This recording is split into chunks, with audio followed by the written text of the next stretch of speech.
What's up, YouTube? This is Too Raw for TV. Alright, so before I get into this video, I want to give a big shout out to the brother Aram for once again showing love to this channel with the donation to the channel via PayPal. Much respect to you for showing love to the channel. So I had a question from one of my subscribers. They asked me, what is the scariest movie, the most frightening movie that I've ever seen? Now by that I mean a movie that consistently makes my skin crawl, makes me uncomfortable, makes me turn away from the screen even to this day when I'm watching it. Fills me with outrageous anxiety when the near mention of the movie is made.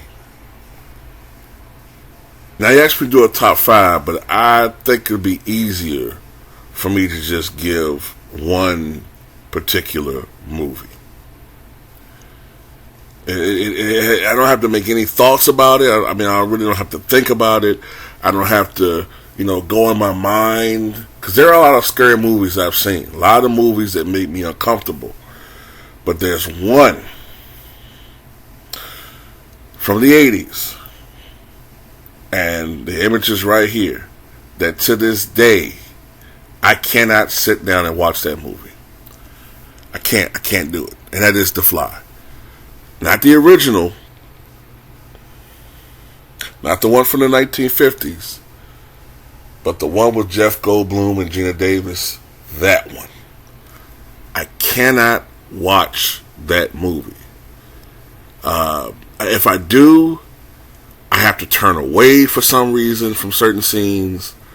I just have problems watching that movie. Now, curiously, I can watch the sequel, which in many ways had more gross out scenes, as far as the guy whose face melted, right? When that version of The Fly squirted him in the face. But for some reason, the first Fly, I can't, I don't like it. I mean, don't get me wrong, it's a great movie. I do like it, but I can't. It just makes me so uncomfortable. I remember when I first seen this movie, I was about 7 years old. Because back then, remember all of the great blockbuster movies would eventually come on HBO. Remember, they were always just Saturday night premiere. And I remember watching it for the first time in 87 or maybe 88. I don't know if I watched it when it first debuted, but I know I watched it when I was young. I was about 7.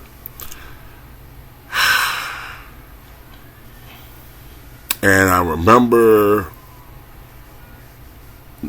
not looking at the screen by the time he was almost fully... Remember when he was at like his next to last transformation, where he basically had a bug mind? He had demented into basically an insect, and he couldn't talk anymore. I don't think he could talk anymore, and he basically was a fucking bug. The scene. I'm gonna tell you the scenes I had problems watching in that movie. The scenes that I had problems watching in that movie were the scene with him first vomiting on his food as he's transforming more and more into a bug, and he found that he couldn't eat human food anymore without it hurting him, right? So he without warning her, because he didn't know that he had to do this, he was already producing that vomit shit. He had to vomit on his food before he could eat it. Right? The scene where, I can't remember the character's name anymore, but the guy with the beard, who he couldn't stand even when he was a human. When he came and attacked that dude and dissolved his fucking hand and then his foot. The thing that really bothered me about that was Jeff Goldblum's character was basically a good guy at the beginning of the movie. Quirky, maybe misguided, but he was a human being. This was a human being with some subset of morals. And to see him devolve and lose his humanity and lose himself and become this monster, I think that bothered me alongside the horrible reality of that movie. Like, that's the animal kingdom, but he's not a small little insignificant fly. He's a 6'3" fucking fly. And this is what would happen if we were all shrunk down into their world, the insect world. It's a vicious fucking world. And the fly itself has to worry about spiders. And, we can just knock through cobwebs because we're monsters. We're like Godzillas compared to spiders. But if we were the size of a fly, hell, it'll be like trying to tear through steel, getting out of those fucking nets, those webbings. It's the fucking kill world of the animal kingdom, in particular the insect world.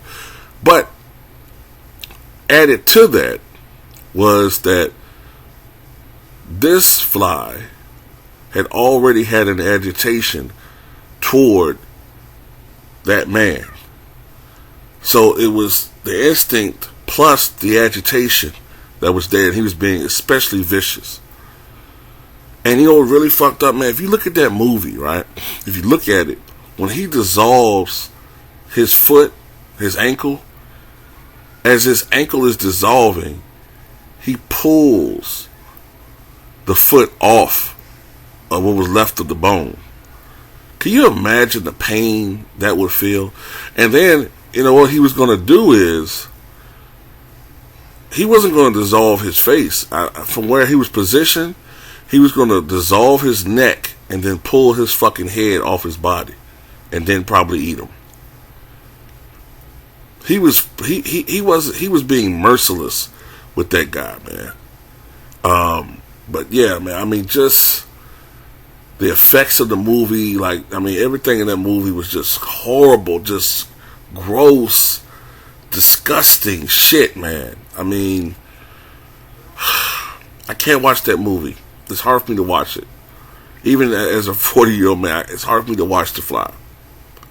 Now, I think maybe as I think about it, the reason why I can watch the second movie a little bit more is because I forgot the name of the character in the second movie. Is it Martin? Martin, that's it. Martin Fly, right? As opposed to Brundlefly. Martin Fly really didn't lose his humanity. If you look at the movie, even when he turned into a full fly, he didn't lose all of himself as a human. Remember when he encountered the dog? Remember, Martin has a soft spot in his heart for dogs.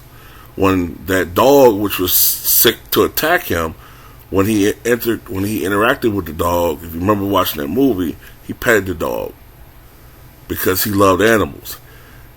While he did kill certain people, it was the people who he did not like, or people who treated him like shit. But the individuals who, for the most part, he had an affinity for or loved, he didn't kill. And I think what was so fucked up about the end of that movie was the man that he looked upon as his father, who did not, as he would find eventually, didn't share that love. He was the one who ultimately suffered the worst fate, because while the other people were killed, the man who Martin looked up to as his father, his authority figure, true, but his father had to suffer the rest of his days as an abomination, to be looked at with scorn and disgust, no longer able to articulate his thoughts, But yeah, that's probably the most horrid or horrific horror movie that I've ever had to look at. Now, there are other movies out there, The Thing, the Friday the 13th movies, Nightmare on Elm Street, The Exorcist. There's a lot of different other movies, but for me personally, The Fly was the worst movie I had to watch, man. It's just something about seeing people transform into something horrible. Because we see people in our everyday lives. We read about people who make those transformations, but they look the same. But these serial killers or these people that have these double lives, they look the same, but they actually internally transform. But to see the physical manifestation of that, especially as a slow process like it was in The Fly, it was just disgusting and creepy. But anyway, tell me what you guys think.